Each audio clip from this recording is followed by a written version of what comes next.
여러분 안녕하세요. 반갑습니다. 지금부터 오타쿠 발표 시작하도록 하겠습니다. 제가 20년이 좀 넘는 30여 년에 달하는 이 오타쿠 생활을 하면서 오늘은 저의 3D 오빠들 그리고 언니들만 한번 여러분에게 소개를 하도록 하겠습니다. 먼저 저의 사랑에는 조건이 있어요. 어떤 조건이냐? 속어법 사랑. 자, 탈락 기준 센터 안 됩니다. 네, 매보 안 되고요. 리더도 어렵습니다. 비주얼맨 차은우 안 됩니다. 그리고 여기서 대장이라는 거는 뭐 예를 들어서 뉴진스의 민지라든지 뭐 NCT의 태용이라든지 뭐 누구나가 그 멤버들도 다들 동의하는 그런 대장이 있는데 그런 거 안 됩니다. 관모를 쓰면은 제 사랑의 방에 들어올 순 없어요. 그리고 슈즈 안 됩니다. 초인기맨. 뭐 예를 들어서 스마베 기무라 타쿠야? 나의 마음에 들어올 수 없어. 마츠준 나의 마음에 들어올 수 없어요. 왜냐? 마츠준은 쌍꺼풀 부리부리에 포함되기 때문입니다. 그렇습니다. 제가 또 이제 쌍꺼풀 부리부리인으로서 약간 동족 혐오가 있기 때문에 쌍꺼풀 부리부리면은 바로 탈락입니다. 그리고 기존세 안 됩니다. 암만 두부상 햄찌상이라도 멘탈 강력한 제 마음의 방에 들어올 수 없습니다. 그리고 나대면 안 됩니다. 자, 그래서 내 사랑의 합격 조건 가산점 포인트인데요. 뒷줄 멤버 환영. 센터, 매보, 리더, 비주얼맨, 대장, 슈즈 다 제외하고 그 나머지 착즙을 제가 담당하고 있습니다. 그런데 이 뒷줄 멤버 중에서도 겸손한 분들이 있어요. 오히려 이런 센터, 매보, 리더, 비주얼맨보다 기다리는 멤버들이 오랫동안 나의 사랑을 지켜주는 사람들이 많다더라. 심약자 가산점이 있습니다. 이게 기존세와 반대되는 사항인데 파들파들. 네, 뭐 깜짝깜짝 잘 놀라고 그리고 피지컬 가산점이 있습니다. 부리부리 비주얼은 안 되지만은 피지컬이 좋으면 가산점이 있다. 몸은 부리부리 해도 되는 건가요? 환영입니다. 학력 가산점이 있습니다. 여러분도 다 면접 보고 이제 면접관의 역할도 하시는 분들이라서 그렇지만은 또 학력이라는 게 뭐 대단한 걸 보는 게 아니고 성실성이지 않겠습니까? 저는 이런 걸 좋아하는 거예요. 천부의 재능, 비주얼 이런 것보다는 꾸준함과 겸손함과 성실성 이런 걸 갖춰야 내 마음속에 오빠, 언니가 될 수 있다. 자아의 형성과 함께 이 오타쿠 덕질의 역사도 함께 해왔기 때문에 이 기준이 정해지기 전에 사랑했던 사람들부터 한번 가보도록 하겠습니다. 여러분 이 컴퓨터 책상 기억하시나요? 네. 초등학생이었던 최서희 어린이 이제 학교에서 방과 후 컴퓨터 교실에 다닙니다. 거북목 유발기 이 책상에서 이제 여러분 우리 오늘 이메일이라는 걸 만들어 보아요 하면서 이제 막 야후에서 검색하는 방법 이런 걸 방과 후 교실에서 했었는데 이때 우리 집에 케이블 TV를 처음 달면서 채널 V, MTV 재팬을 케이블 TV로 볼 수가 있었거든요. 이제 제가 그거를 보면서 일본어를 익혔다기보다는 그냥 읊을 수 있게 되었습니다. 뭐 예를 들어서 당시에 제가 초딩 때 케이블 TV에서 나왔던 CF 중에서는 헤이지츠 요루 9시から安い安い土日は一日中安い安い이런 CM송이 있었습니다. 아마도 그 통신사 할인이 뭐 주말에는 싸고 뭐 평일에는 몇 시부터 몇 시까지 싸고 이런 내용인데 이런 걸 제가 읊을 수 있게 되었단 말입니다. 그러면서 야후에 들어가서 내가 무엇을 검색해 봤느냐. 이 언니들은 뭐 하는 언니들일까? 스피드라는 언니들인데 제가 그때 봤던 케이블 TV에서 맨날 틀어줬던 뮤비가 이 언니들 뮤비였던 거예요. MTV 재팬에서. 그래서 어려운 일본어는 모르겠고 스피드, SPEED 이런 건 읽을 수 있었으니까 요거를 검색해 보고서는 이 언니들에 빠져버립니다. 자, 이 언니들이 요런 바디앤소울이라는 명곡으로 데뷔를 했는데 약간 뉴진스의 느낌도 나죠? 그래서 뭐 그걸로 화제가 되기도 했었어요. 다시 한번 끌어올이 되기도 했었어요. 데뷔 당시의 나이가 6학년 중1, 중2 이랬습니다. 그리고 참고로 이 4명의 출신지는 오키나와. 네, 4명 모두 오키나와 출신이라는 점 우리 기억해 둬야 됩니다. 왜냐면 나중에 중요한 요소를 작용하기 때문에 이 당시에 J-POP 굿즈를 살 수 있었던 곳이 이대에 많았어요. JP야 막 이런 가게들이 있었어요. 하나도 모르지 아무것도 모르는 MZ들아. 처음 들어봐요. 여튼 JPI 같은 데 가가지고 나는 없는 용돈을 모아가지고 이런 걸 샀었어요. 참고로 이 라이즈라는 앨범은 또 명반 중에 명반인데 내가 한 개 산 거를 까먹고 또 산 거야. 이 스피드가 그때 당시에 되게 국민적인 인기를 누렸던 그룹이에요. 일본에서. 그래서 이 스피드가 SEAS에도 영향을 줬었고 바다 언니가 직접 얘기했었어요. 그때 일본에서 스피드라는 그룹이 있었는데 뭐 이수만 회장님이 어쩌고저쩌고 뭐 이렇게. 근데 스피드가 어느 날 해산을 합니다. 이 이유 잘 알려지지 않음. 이제 최서희 소녀는 갈 곳을 잃음. 그런데 이제 몇 년 후에 제가 한 고등학생 2, 3학년쯤 됐을 때 언니들이 재결합을 합니다. 좀 뭔가 컨셉이 좀 달라지고 어른이 되었죠. 왜냐면 이 언니들은 처음에 이제 데뷔는 좀 상큼하게 약간 뉴진스 같은 그런 느낌으로 했는데 점점 R&B 쪽으로 갔어요. 자, 그래서 이 언니들이 재결합을 하고 막 콘서트도 크게 하고 막 눈물의 콘서트 다시 만나서 여러분 아리가또 막 이런 콘서트도 하고 또 콘서트 하다가 다시 솔로 활동하다가 요렇게 몇 년을 보내요. 여기 가운데 두 명이 투탑입니다. 맨 가생이 언니들은 마이크를 그냥 들고 있어요. 오른쪽에서 두 번째 있는 이 이마이 에리코 언니는 열정이 많은 언니야. 그래서 솔로 활동도 약간 락적인 느낌, 파이팅이 넘치는 언니잖아요. 그 파이팅이 정치면으로 간다. 심지어 이 언니들이 아까 어디 출신이라고 했었죠? 오키나와 출신인데 오키나와는 이제 일본 본토로부터 되게 핍박을 많이 받은 지역이란 말이에요. 그런데 자민당으로 가서 아베키즈가 된다. 우리로 치면 이제 비례대표 국회의원이 돼가지고 활동을 하는데 오호 이러면서 이제 스피드 재결합은 물 건너 간 것이죠. 자, 그런데 이 언니가 또 화이팅이 넘치고 에너지가 넘치는 언니잖아요. 요런 사진이 공개가 됩니다. 불륜. 이 손잡고 같이 신칸센에서 잠든 이 아저씨는 그 같은 당의 국회의원 아저씨. 가정 있음.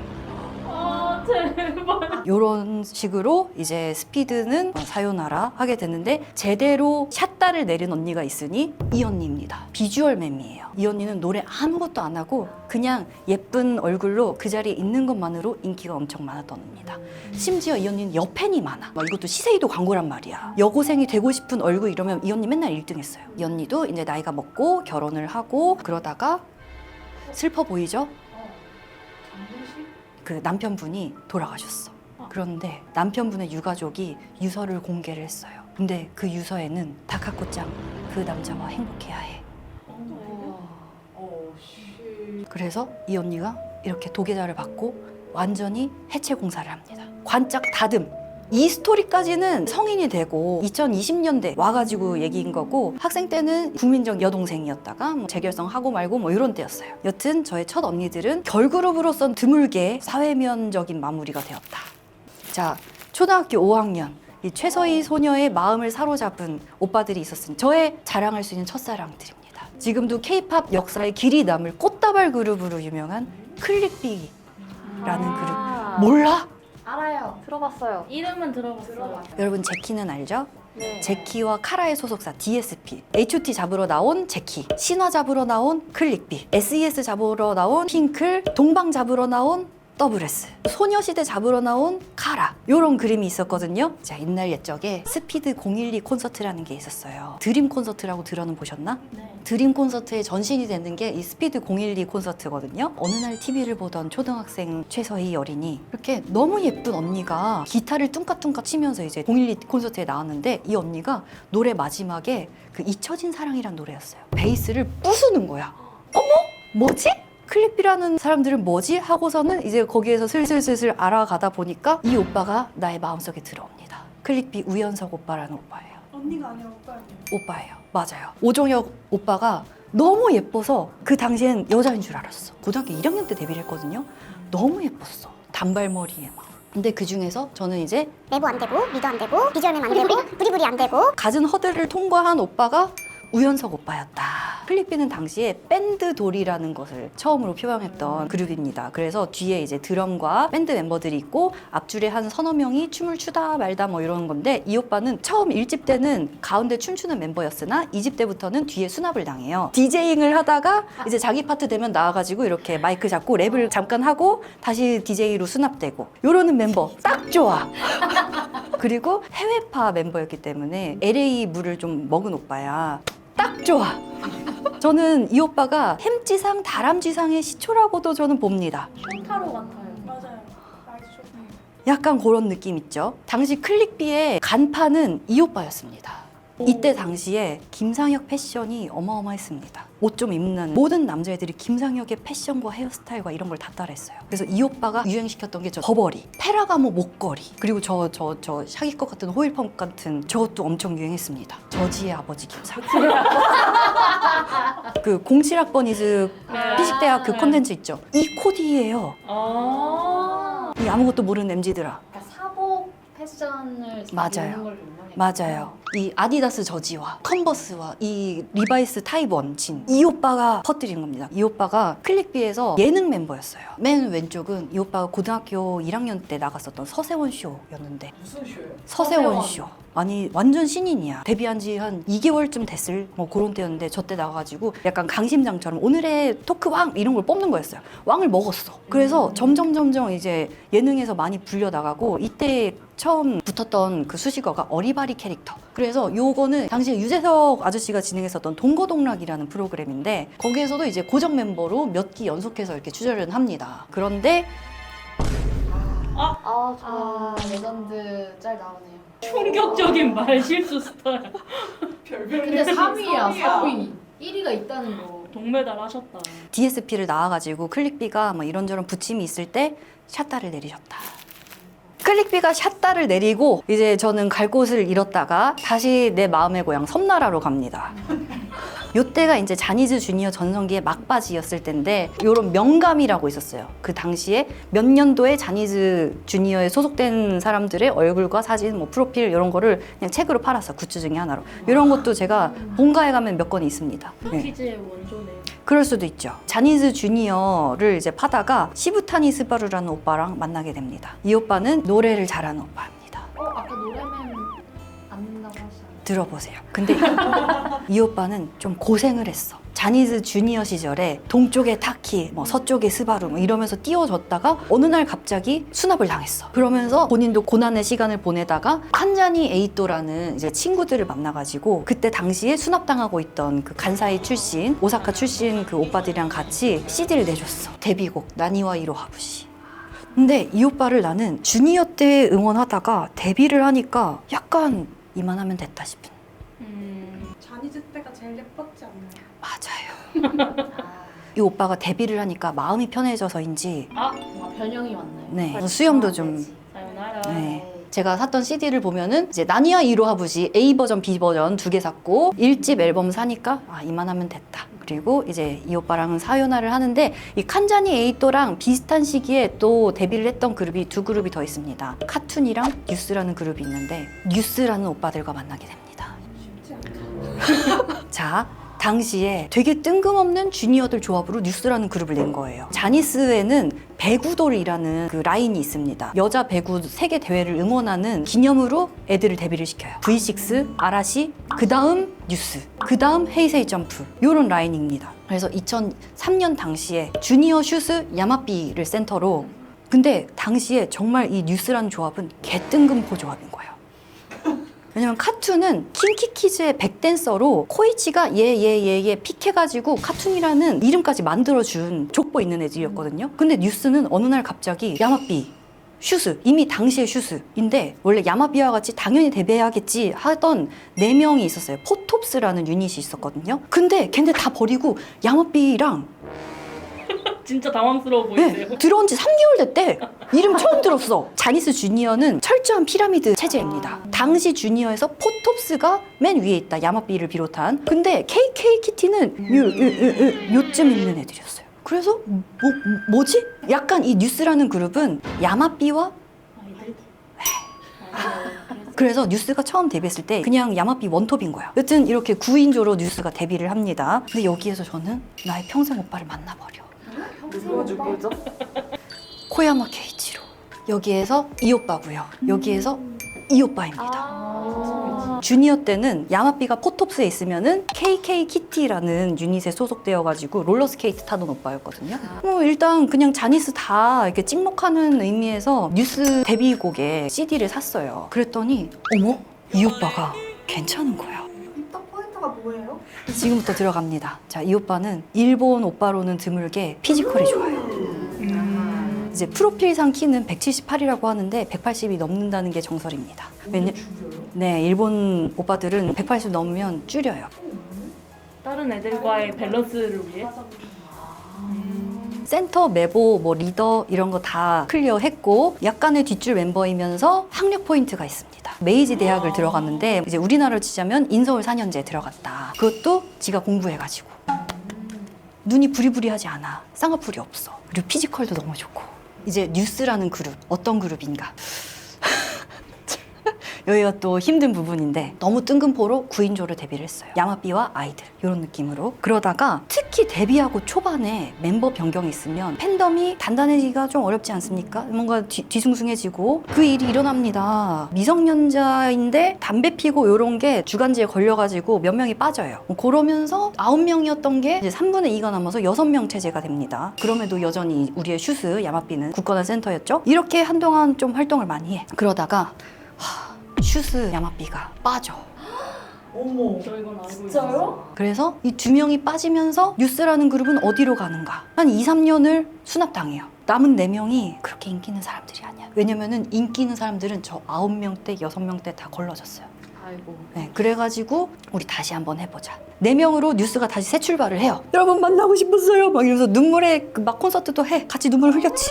오빠들 드디어. 그러다가 이 4명 중에서 그나마 또 인기 있는 사람 태고시 유야. 왜냐면은 이 또 일본의 국민 예능인 이때큐 뭐 이런 게 있어요. 그런데 나가가지고 얼굴도 많이 알리고 말도 잘해. 똑똑하니까. 근데 이 오빠에게 오빠가 아니야. 나랑 동갑이야. 일본 돌로서는 아주 드문 불치의 지병이 있었습니다. 사업병. 희대의 남을 기자회견을 하면서 뉴스를 떠나서 3명이 됩니다. 처음 네. 누가 치킨 먹어요? 그래서 처음 멤버의 3분의 1이 되는 3분의 1 토막 그룹이 되었다. 하지만 오빠만은 뉴스를 지켜주고 있어. 난 오빠만 믿는다. 두께가 다르다. 사랑합니다. 나는 오빠랑 평생 가야겠다. 하지만 무슨 일이야? 이 음성이 유출이 됐는데 미성년자 여자애랑 건주가를 부르는, 그러니까 우리나라로 치면 마셔라 마셔라 마셔라. 아 진짜 싫다. 19살이면 일본에서도 미성년자인가요? 여기에 보면은 20세라고 뭔 소리야? 들었다 라는 이... 오빠가 그럴 줄이야. 오빠는 그 힘든 나날을 우리랑 같이 견뎌오고 넘어왔는데 오빠의 성실성 하나로 마셔라 마셔라를 하고 있어. 분위기를 성실히 띄웠구나. 레몬티 총각이 들어옵니다. 이제 좀 아는 애들. 아 이제 이 짤이 레인보우의 에브리데이 레몬티 뭐 이런 노래랑 같이 부금으로 하면서 레몬티 총각으로 화제가 됐었더라고. 같은 날이죠. 이렇게 메보 아니고 비주메메 아니고 뭐뭐 등등등 아니고 다 통과함. 레몬티 총각 엘조 오빠로 입덕을 했는데 아니 K-팝에서 이게 돼 싶은. 야 아들 키우기가 K-팝에서 된다고? 동글동글 감자로 데뷔를 했는데 불과 몇 개월 후에 이렇게 크더니 이렇게 돼. 야 이건 자니스 주니어에서만 보던 아들 키우기인데 이게 K-팝에서 된다고? 저의 사회초년생 시절을 틴탑과 함께 행복한 덕질을 합니다. 그래서 당시에 이제 고려대 화정체육관에서 했었던 콘서트에 갔는데 나 되게 원로인 거야. 틴탑과 함께 저의 사회초년생 그 눈물 어린 시기를 서포트해줬던 게 마음의 고향 DSP. 대성기획의 WS501 다음으로 에이젝스라는 그룹이 있습니다. 함승진이라는 멤버입니다. 요때 막 카라가 미스터 빵 터졌을 때, 일본에 터졌을 때야. 그때 에이젝스도 이제 끼워서 일본에 좀 이렇게 풀고 뭐 그랬어요. 데뷔한 지 5년 차 됐는데 활동을 1년 반밖에 안 했어요. 일단 첫 번째, 두 번째 뭐 이런 싱글에 반응이 별로 잘 안 왔어. 그리고 대성기획이 카라가 워낙 대장주였기 때문에 에이젝스를 잘 케어를 못 해줬던 것 같아요. 그래서 승진 짱은 더 유닛이라는 아이돌 서바이벌에 나가게 됩니다. 그래서 더 유닛을 보다 보니까 무슨 일? 유키스의 준이라는 총각이랑 만나게 됩니다. 틴탑은 어디 갔어? 틴탑은 그 사이에 약간 또 흐지부지해졌어. 그냥 활동 자체가. 아 맞아요. 네. 근데 이 유키스의 특징이 뭐냐면은 역수입을 해야 된다는 겁니다. 일본에서는 부도칸에 들어갔어요. 그래서 역수입했지.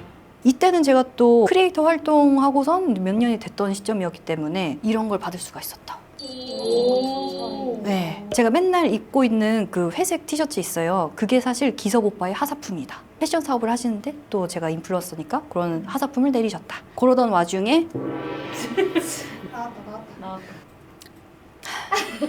소년24라는 CJ에서 푸듀 1 여자 버전 하고 몇 개월 후에 런칭한 서바이벌 프로그램이에요. 이 서바이벌이 또 참 정병양산하는 그런 프로그램이었던 게 프로그램 자체를 한 3개월 돌리잖아요. 원원처럼 돌린 다음에 AKB를 하고 싶었던 거예요. CJ에서는. 그 남대문 매사에 있는 전용 극장에서 팀을 3인가로 나눠가지고 공연을 돌리면서 거기에서 또 최종 투표를 통해가지고 최종 데뷔조를 뽑는다는 이런 정병 유발 시스템이었다. 그 중에서도 저는 저의 허들을 다 통과한 친구가 정민환이라는 친구였습니다.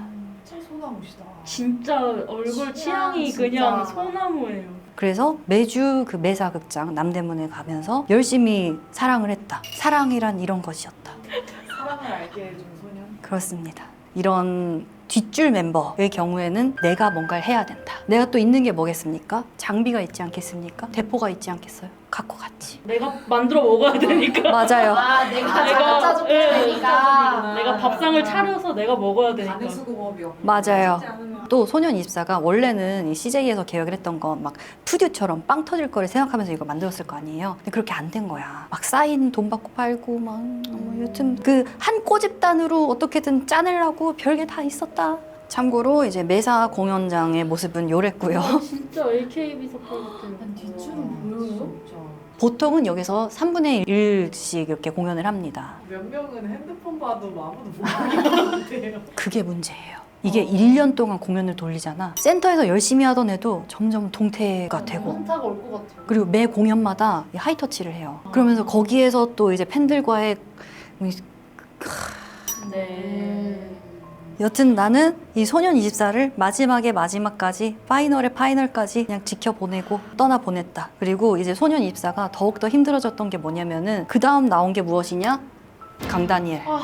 저는 또 저 황망한 표정.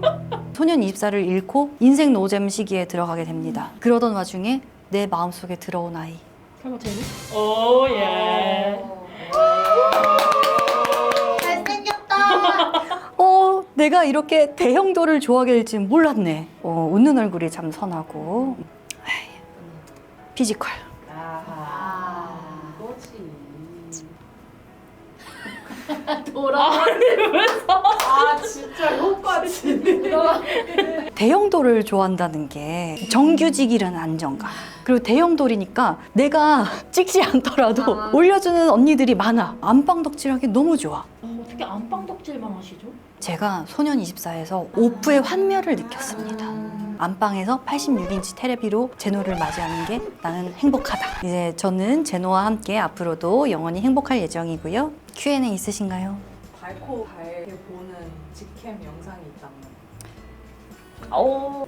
더벳. 저 겨드랑이가 쪼개지는 거 처음 봤어요 진짜. 여기서 오늘의 발표에 마치도록 하겠습니다.